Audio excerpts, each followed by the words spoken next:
सच्ची सहेली, महिलाओं के लिए सबसे भरोसेमंद औषधि एवं टॉनिक। सीबीएसई की 12वीं टॉपर को सीएम ने दी बधाई। अरीना रघुवंश को फोन पर दी बधाई। कहा, अरीना की उपलब्धि पूरे राज्य के लिए गर्व का विषय।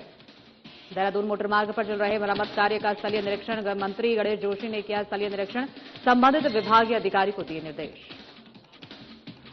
देहरादून में सूचना महानिर्देशक बंशीधर तिवारी की पहल। नो व्हीकल डे की शुरुआत अपने आवास से सूचना महानिर्देशालय तक साइकिल से पहुंचे महानिर्देशक।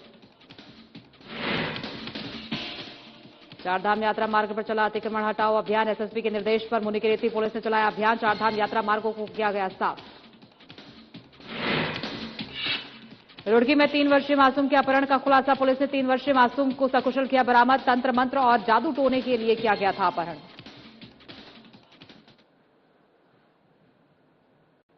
नमस्कार, मैं हूं आपके साथ सोनिया। बुलेटिन की शुरुआत करेंगे। सीएम पुष्कर सिंह धामी पहुंचे नानक मत्ता वीर शिरोमणि महाराणा प्रताप की जयंती पर आयोजित कार्यक्रम में की शिरकत।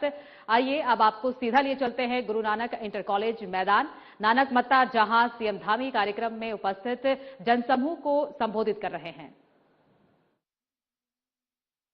महाराणा प्रताप जी का स्मरण आज उनको याद करने के लिए, उनके जीवन से प्रेरणा लेने के लिए यहाँ पर एकत्रित हुए हैं। मैं इस आयोजन में सभी यहाँ के हमारे जितने भाई जनजाति राणा परिवार और नानक मत्ता क्षेत्र के सभी समाज सेवियों को उन सबका मैं हृदय से आभार व्यक्त करता हूँ, जिन्होंने इस कार्यक्रम का यहाँ पर आज शानदार आयोजन किया है। महाराणा प्रताप केवल मेवाड़ के राजा नहीं थे, बल्कि वो भारत के आन बान और स्वाभिमान के प्रतीक थे। उनका जीवन त्याग, संघर्ष, साहस और राष्ट्रभक्ति की ऐसी प्रेरणादायी गाथा है जो सदियों के बाद भी हरेक भारतवासी के मन में ऊर्जा और गर्व का संचार लगातार प्रेरित करती है।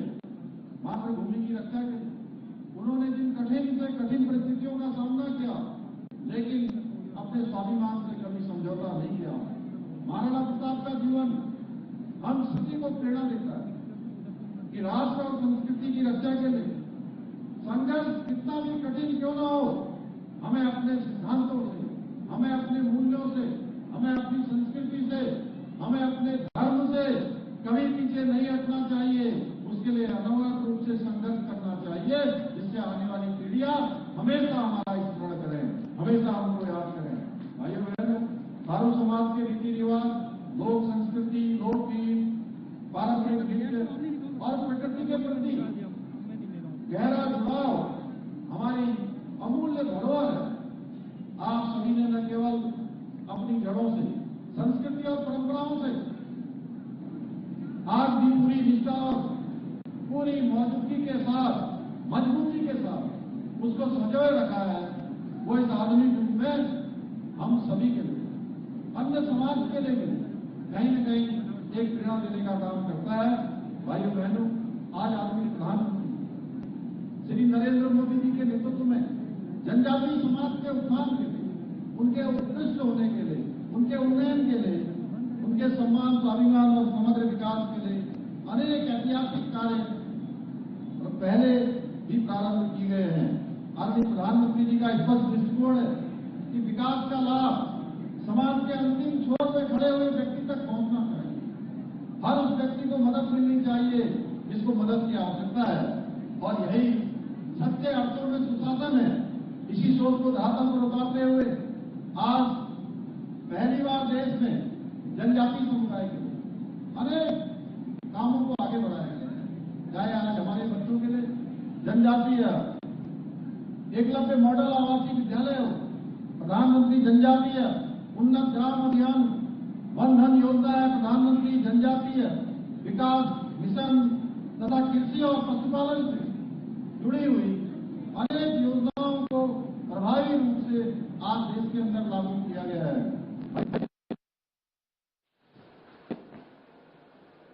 सूचना महानिदेशक बंशीधर तिवारी की सराहनीय पहल देखने को मिली है। नो व्हीकल डे की शुरुआत उनकी तरफ से की गई है। अपने आवास से वो सूचना निर्देशालय तक साइकिल से सफर करते हुए नजर आए।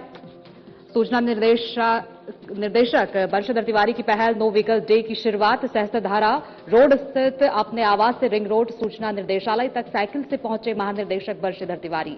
ऊर्जा संरक्षण, पर्यावरण सुरक्षा और जिम्मेदार प्रशासन का दिया मजबूत संदेश। प्रधानमंत्री मोदी के ऊर्जा बचत आह्वान और सीएम धामी के निर्देशों पर सूचना विभाग में प्रत्येक शनिवार नो व्हीकल डे मनाने का लिया निर्णय। सूचना महानिदेशक बंशीधर तिवारी की अधिकारियों और कर्मचारियों से अपील, सार्वजनिक परिवहन, कारपूलिंग और साइकिल जैसे विकल्प अपनाएं। एमडीडीए में भी बंशीधर तिवारी के नेतृत्व में तेल बचाओ मुहिम की शुरुआत की गई। ईंधन बचत समिति, बिजली सीमित बिजली उपयोग और पर्यावरण संरक्षण को लेकर उठाए जा रहे ठोस कदम। सूचना महानिदेशक ने स्वयं की बदलाव की शुरुआत। वरिष्ठ अधिकारी का ये कदम प्रशासनिक पहल के साथ समाज के लिए प्रेरणा। छोटे प्रयास ही बनते हैं बड़े बदलाव की नींव। बंशीधर तिवारी की पहल नई सोच की एक मजबूत तस्वीर।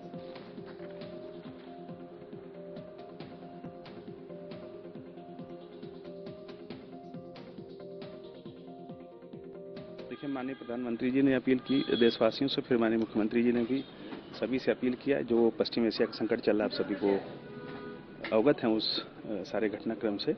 तो ईंधन बचाओ और ऊर्जा बचाओ अभियान के तहत एक दिन राज्य सरकार ने नो व्हीकल डे घोषित किया हुआ है कि विभाग अपने अपने स्तर से कोई एक दिन तय कर सकते हैं। तो हम लोगों ने शनिवार का दिन तय किया हुआ है। तो आज कोई भी जो हमारे पास ईंधन वाले जो वाहन हैं वो नहीं चलेंगे। सभी लोग या तो इलेक्ट्रिक वाहन से आएंगे या फिर साइकिल से आएंगे। तो आम जनता से भी देखिए, चूंकि ये वैश्विक संकट है और हमेशा चूंकि देश में तेल का इतना उत्पादन नहीं है कि उसको हम लोग प्रतिपूर्ति कर सकें, तो सभी से अपील है कि इस मुहिम में बढ़ चढ़ करके हिस्सा लें। सीएम धामी ने अरीना रघुवंशी को फोन पर बधाई दी है। 12वीं कक्षा में टॉप करने पर सीएम ने उन्हें फोन कर खुद बधाई दी और उनके उज्जवल भविष्य की कामना की है। सीबीएसई 12वीं की परीक्षा में अरीना रघुवंशी ने राज्य में किया प्रथम स्थान प्राप्त। अरीना रघुवंशी की ये उपलब्धि पूरे राज्य के लिए गर्व का विषय। सीएम धामी ने कहा, अरीना को उनके परिश्रम का मिला फल। अरीना की मेहनत, लगन और अनुशासन अन्य विद्यार्थियों के लिए भी प्रेरणा स्रोत। राज्य की बेटियों ने समय समय पर विभिन्न क्षेत्रों में कर रही उत्कृष्ट प्रदर्शन उत्तराखंड का बड़ा रही मान।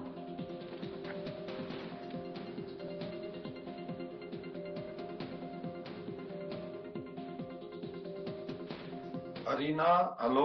हेलो। हाँ, नमस्ते। आपको बहुत बहुत बधाई, शुभकामनाएं। बहुत ही अच्छा लगा, बहुत मेरी शुभकामनाएं। और खूब अच्छा आपने मेहनत करी है, बड़ी पढ़ाई करी, लिखाई करा, सब अच्छा करा है। आगे भी और अच्छा करना है भविष्य में, है ना। और भी आगे भी सभी क्लासों में इसी तरह से आगे की जो क्लासें हैं, जो आगे जो भी पढ़ाई करनी है, उसमें भी और अच्छा काम करना है ना। अभी हाँ, ये शुरुआत हुई है, तो ये जो स्टार्ट है, ये स्टार्ट अब रुकना नहीं चाहिए। हाँ सर, लगातार चलना है। और अब क्या बनना चाहती हो, आगे क्या करना चाहती हो?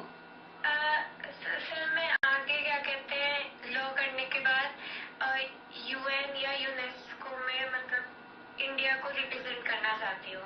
चलिए, बहुत अच्छा है ना। मेरी बहुत शुभकामनाएं। पढ़िए, ठीक है।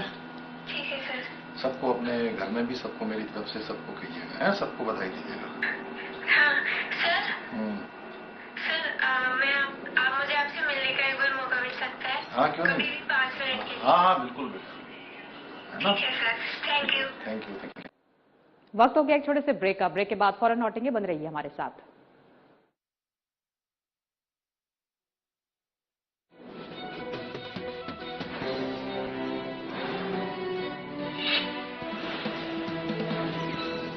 शिक्षा के क्षेत्र में उत्तराखंड ने अभूतपूर्व प्रगति की है।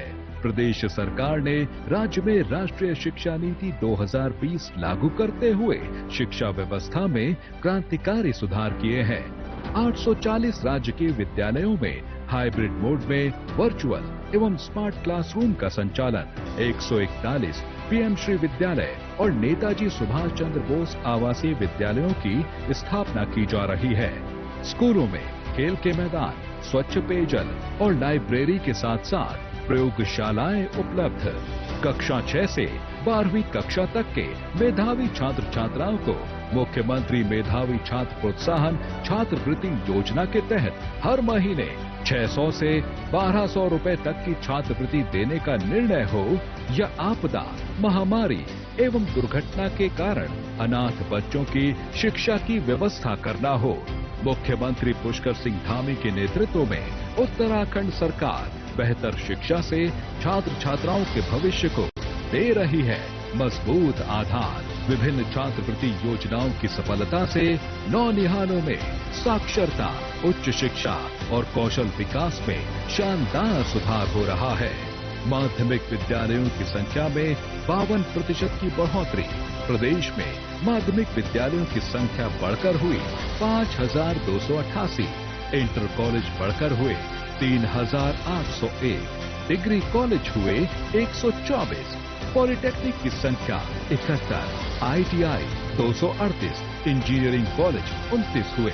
शिक्षा विभाग में 11,500 से अधिक नियुक्तियां दी और 3,500 से अधिक पदों पर भर्ती प्रक्रिया जारी है। ज्ञान के प्रकाश से होंगे अब हर सपने साकार। शिक्षा को सर्वसुलभ बना रही प्रदेश सरकार।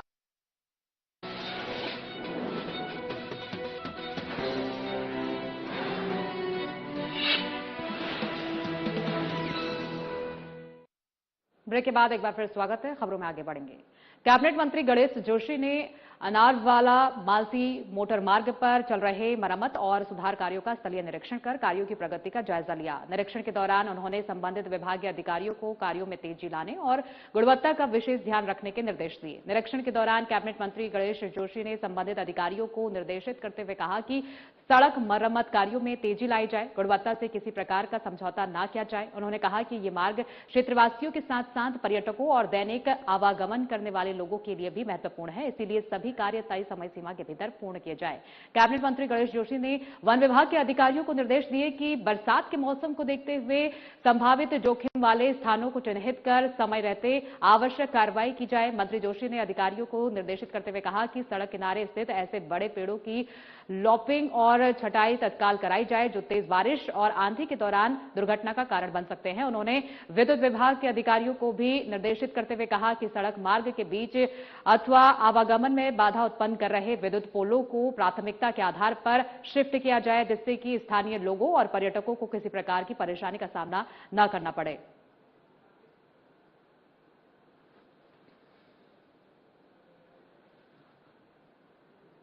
चारधाम यात्रा को सुगम और व्यवस्थित बनाने के लिए मुनिकीरेती पुलिस पूरी तरह मुस्तैद नजर आ रही है। एसएसपी श्वेता चौबे के निर्देश पर मुनिकीरेती पुलिस ने नगर पंचायत तपोवन के साथ मिलकर क्षेत्र में तत्कालीन अतिक्रमण हटाओ अभियान चलाया। इस दौरान सड़क बाधित करने वाले कई अस्थायी निर्माणों को कब्जे से हटाया गया है। अभियान के तहत यात्रा मार्ग के तपोवन तिराहा, लक्ष्मण झूला तिराहा और बालकनाथ क्षेत्र के सड़क किनारे किए गए अस्थायी अतिक्रमण को हटाकर मार्गों को साफ किया गया। कोतवाल प्रदीप चौहान ने बताया कि तपोवन चौकी प्रभारी प्रवीण रावत ने टीम के साथ सार्वजनिक मार्ग को बाधित करने और अवैध रूप से फड़ लगाने वाले व्यक्तियों के खिलाफ पुलिस अधिनियम के अंतर्गत चालानी कार्रवाई की गई है। पुलिस ने साफ तौर पर कहा है कि चारधाम यात्रा के दौरान यातायात व्यवस्था को सुचारू रखना और श्रद्धालुओं की सुरक्षा हमारी सर्वोच्च प्राथमिकता है।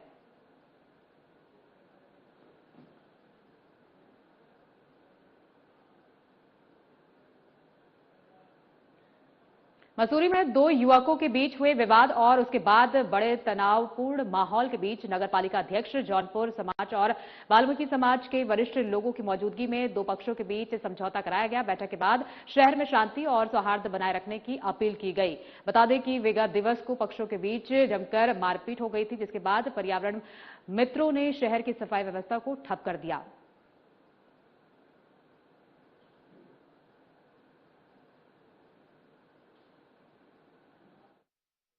विवाद बढ़ना नहीं चाहिए था। दोनों पार्टी के गार्जियनों को इसे रोकना चाहिए था। दूसरी पार्टी के भी, हमारी पार्टी के भी, इनको रोकना चाहिए था। बुजुर्गों को आड़े सामने आना चाहिए था, हमसे संपर्क करना चाहिए था कि ये जो विवाद हुआ है ये गलती से हुआ है, ये नहीं होना चाहिए। तो शायद थाने ना पहुंच पाते हम। ये बैठ के हम मॉन रोज में भी कर सकते थे और नगर पालिका टाउन हॉल में भी कर सकते थे। के जो वरिष्ठ लोग थे वो आज यहाँ पे बैठे हैं। और बच्चों का झगड़ा था, ये किसी समुदाय का झगड़ा नहीं था, पहली बात तो ये है। और आज दोनों बच्चों ने भी सार्वजनिक रूप से माफी मांगी है। और हम दोनों पक्षों के जो वरिष्ठ लोग थे, हमारे निरंजन भाई है, हमारे सभासद सचिन जी हैं, हमारे पाल जी हैं, हमारे राजेंद्र भाई साहब हैं, ये सभी वरिष्ठ लोग, मेघ सिंह कंडारी जी हैं, ये सभी लोग वरिष्ठ लोग, मन्नू भाई हैं, ये सभी वरिष्ठ लोग यहाँ पे आज बैठे और मिलकर के यहाँ पे समाधान निकाला। साइबर अपराधियों के हौसले अब इस कदर बुलंद हो गए हैं कि वे आम जनता को छोड़िए सीधे थाना कोतवाली में दर्ज होने वाले मुकदमों के शिकायतकर्ताओं को ही अपना निशाना बनाने लगे हैं। पुलिस के नाम पर ठगी का ये नया और चौंकाने वाला ट्रेंड ऋषिकेश में सामने आया है, जिसके बाद पुलिस महकमे में भी हड़कंप मच गया है। वहीं ऋषिकेश के पुलिस क्षेत्राधिकारी नीरज सेमवाल ने इस प्रकार के साइबर फ्रॉड का खुलासा करते हुए जनता को बेहद सतर्क रहने की अपील की है।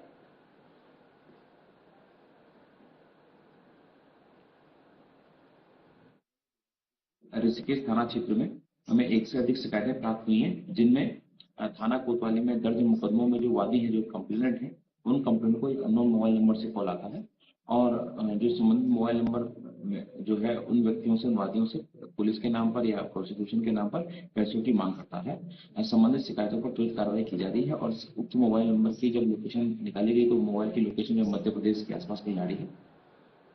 रुड़की में 3 वर्षीय मासूम के अपहरण का पुलिस ने सनसनीखेज खुलासा किया है। शादी समारोह के दौरान अचानक लापता हुए बच्चे को पुलिस ने सकुशल बरामद कर लिया है। जांच में सामने आया है कि मासूम का अपहरण तंत्र मंत्र और जादू टोने के लिए किया गया था। पुलिस ने इस मामले में एक आरोपी को गिरफ्तार कर कोर्ट में पेश कर दिया है।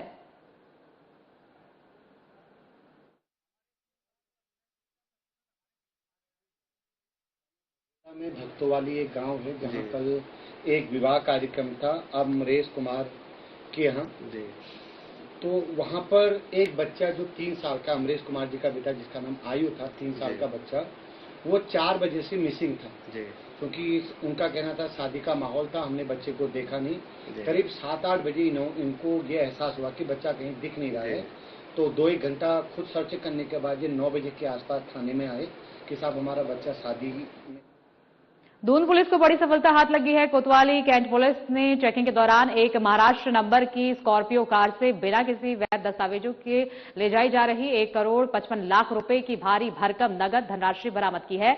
मामले में पुलिस ने 3 संदिग्धों को हिरासत में ले लिया है, जिनसे आयकर विभाग की टीम पूछताछ कर रही है। मामले का खुलासा करते हुए एसएसपी प्रमेंद्र डोभाल ने बताया कि कैंट पुलिस द्वारा राजेंद्र नगर कोलागढ़ क्षेत्र के सिरमौर मार्ग पर चेकिंग के दौरान पुलिस ने एक संदिग्ध महाराष्ट्र नंबर की कार को चेकिंग के लिए रोका। जब पुलिस ने वाहन चालक से गाड़ी के दस्तावेज मांगे तो वो घबराने लगा और टाल मटोल करने लगा। पुलिस को उसकी हरकतों पर शक हुआ, जिसके बाद जब चालक से सख्ती से पूछताछ की गई तो उसने गाड़ी में भारी मात्रा में कैश होने का राज उगल दिया।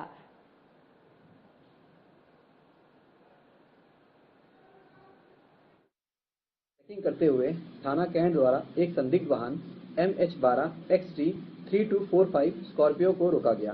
पूछताछ करने पर वाहन चालक द्वारा अपना नाम सतीश भाई पुत्र हरगोविंद भाई निवासी मेहसाड़ा गुजरात बताया गया। उनके साथ 2 अन्य व्यक्ति थे जिन्होंने अपना नाम ठाकुर जसवंत सिंह और सचिन पायलट बताया गया। जब उनसे पूछा गया तो वो इधर उधर की बातें करने लगे।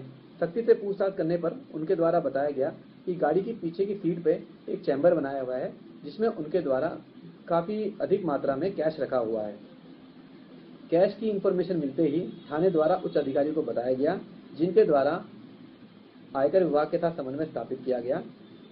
सूचना मिलते ही मुख्य क्षेत्राधिकारी द्वारा मौके पर पहुंचा गया और आयकर विभाग के साथ गाड़ी की तलाशी ली गई, जिसमें से 1 करोड़ 55 लाख रुपया कैश बरामद किया गया। दौरान पूछताछ वाहन चालक द्वारा कैश के संबंध में कोई वैध दस्तावेज प्रस्तुत नहीं किए गए और उसके द्वारा बताया गया कि यह धनराशि वो बनारस से लेकर आया है और देहरादून में आकर उसे जसवंत को यह पैसा डिलीवर करना था। बरामद। इस खबर पर ज्यादा जानकारी के लिए ब्यूरो चीफ कमल शर्मा हमारे साथ जुड़ गए हैं। कमल जी, क्या अभी इस खबर पर अपडेट है? ये गाड़ी कहां जा रही थी और इतना ज्यादा कैश कहां से इस व्यक्ति के पास आया, इसका कुछ पता लग पाया?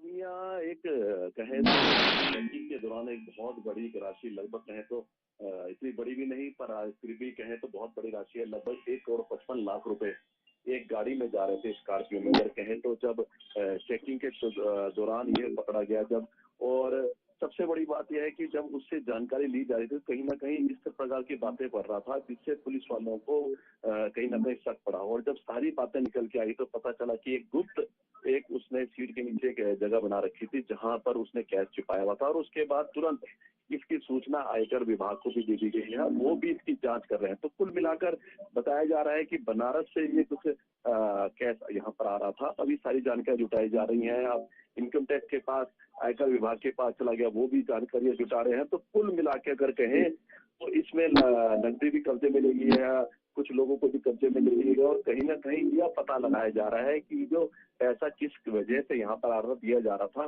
ये क्या कारण है। तो इसको लेकर चाहे वो आयकर की विभाग हो और अपना पुलिस की टीम हो, दोनों इस मामले में जांच कर रहे हैं और गहन पूछताछ चल रही है कि क्या कुछ मामला है इतने बड़े कैश को लेकर। ठीक है, बहुत बहुत शुक्रिया कमल जी इन तमाम जानकारी के लिए। फिलहाल के लिए बुलेटिन में इतना ही। आगे की तमाम खबरों के लिए बने रहिए हमारे साथ।